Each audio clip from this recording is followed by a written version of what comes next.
बिस्मिल्लाहिर्रहमानिर्रहीम। अस्सलाम वालेकुम। उम्मीद करती हूँ आप सब खैरियत से होंगे। तो आज मैं आपके लिए इमली की खट्टी मीठी बहुत ही मज़ेदार चटखारेदार चटनी की रेसिपी लेकर आई हूँ, जो कि बहुत ही कम इंग्रेडिएंट्स में बहुत ही जल्दी बनकर रेडी हो जाती है। तो सबसे पहले हमें इमली की ज़रूरत होगी। 125 ग्राम मैंने इमली ली है। तकरीबन ये मैंने 2 से 3 घंटे से भिगो के रखी हुई है और ये अच्छी तरह से फूल चुकी है। तो अब इसको जो है इसकी गुठलियाँ अलहदा कर लेंगे और इसका जो हमें पल्प चाहिए वो हम अब निकाल लेंगे। तो किसी छलनी के साथ हम इसका पल्प निकाल लेंगे। अब जो इसकी गुठलियाँ रह गई हैं उनको भी हम अच्छी तरह से चम्मच से हिला के तो इसका जितना भी पल्प है वो सारा निकाल लेंगे। थोड़ा सा हम पानी का छींटा भी लगा देंगे ताकि अच्छी तरह से जो इमली का पल्प है वो बाहर आ जाए। और अब ये सिर्फ गुठलियाँ रह गई हैं तो इनको साइड पे कर देंगे। और ये देखें आप कि हमें जितना पल्प चाहिए था उतना हमने निकाल लिया है। इसके बाद हमने एक पैन लिया है, उसको गर्म कर लिया है और उसमें मैंने हाफ़ टी स्पून सौंफ ली है, हाफ़ टी स्पून ज़ीरा लिया है और हाफ़ टी स्पून मैंने काली मिर्च ली है। अब इनको इतनी देर तक आपने फ्राई करना है कि जब तक से इनमें से खुशबू आना शुरू हो जाए। तो ये तीनों ही चीज़ें बहुत ज़बरदस्त है हमारे हाजमे के लिए।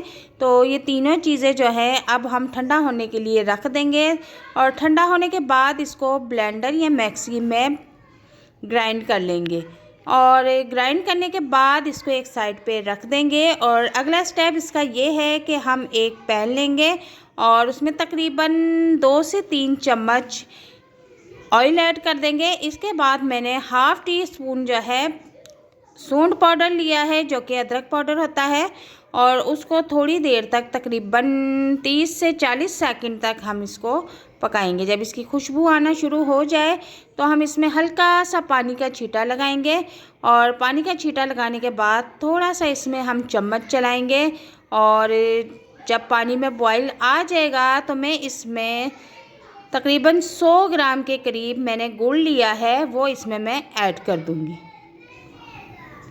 और अब इसको इतनी देर तक पकाना है कि गुड़ अच्छी तरह से मेल्ट हो जाए। तो गुड़ के बैलेंस को बरकरार रखने के लिए मैं इसमें 1 चम्मच भर के चीनी का भी ऐड करूँगी और इनको इतनी देर तक पकाना है कि जब तक से ये दोनों चीज़ें अच्छी तरह से मेल्ट हो जाएं। तो जनाब गुड़ मेल्ट होना शुरू हो चुका है और अब मैं इसमें जो इमली का पल्प रेडी करके रखा हुआ था उसको ऐड कर दूंगी और चूल्हे का फ्लेम जो है वो मैं फुल कर दूंगी। और इसको भी हमने अब इतनी देर तक पकाना है जब तक कि हम इमली को अच्छी तरह से गाढ़ी नहीं कर लेते। इसके बाद मैं इसमें हाफ़ टी स्पून लाल सुर्ख मिर्च ऐड करूँगी और जो मैंने ग्राइंडर में ग्राइंड करके रखा हुआ था मसाला वो भी इसमें ऐड कर दूँगी। और इसके बाद हम चम्मच की मदद से अच्छी तरह इन चीज़ों को मिक्स कर लेंगे और इसको तकरीबन लो फ्लेम पर हम पकने के लिए छोड़ देंगे। लेकिन उस दौरान हम इसमें एक चीज़ और ऐड करेंगे, हाफ़ टी स्पून में इसमें अजवाइन ऐड करूँगी।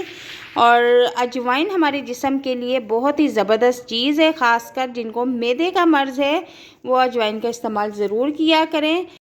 तो जनाब 20 मिनट के करीब हो चुके हैं चटनी को पकते हुए, तकरीबन ये रेडी हो चुकी है और इसकी कंसिस्टेंसी आप देखें। और अब मैं फ्लेम ऑफ कर दूंगी और इसको थोड़ी देर के लिए ठंडा होने के लिए रख दूंगी। इसके बाद हम एक बाउल ले लेंगे, एक बाउल में इसको निकाल लेंगे और तकरीबन हमारी जो इमली की चटनी है वो ठंडी हो चुकी है। अब मैं इसमें 1 चम्मच के करीब 4 मगज़ ऐड कर दूंगी। 4 मगज़ ऐड करने के बाद हम अच्छी तरह से चम्मच चलाएंगे। तो इसको अब हम किसी जार में डाल के लंबे अरसे तक के लिए महफूज करके रख सकते हैं। एक बार इसको बना के रख लें और पूरा रमज़ान इस्तेमाल करें। यकीन करें ये इतनी मज़े की बनती है, इतनी चटपटी बनती है और ख़ासकर इसे चना चाट और दही बल्लों पर डालकर खाएं तो ये बहुत ही टेस्टी और मज़ा दुबाला करती है।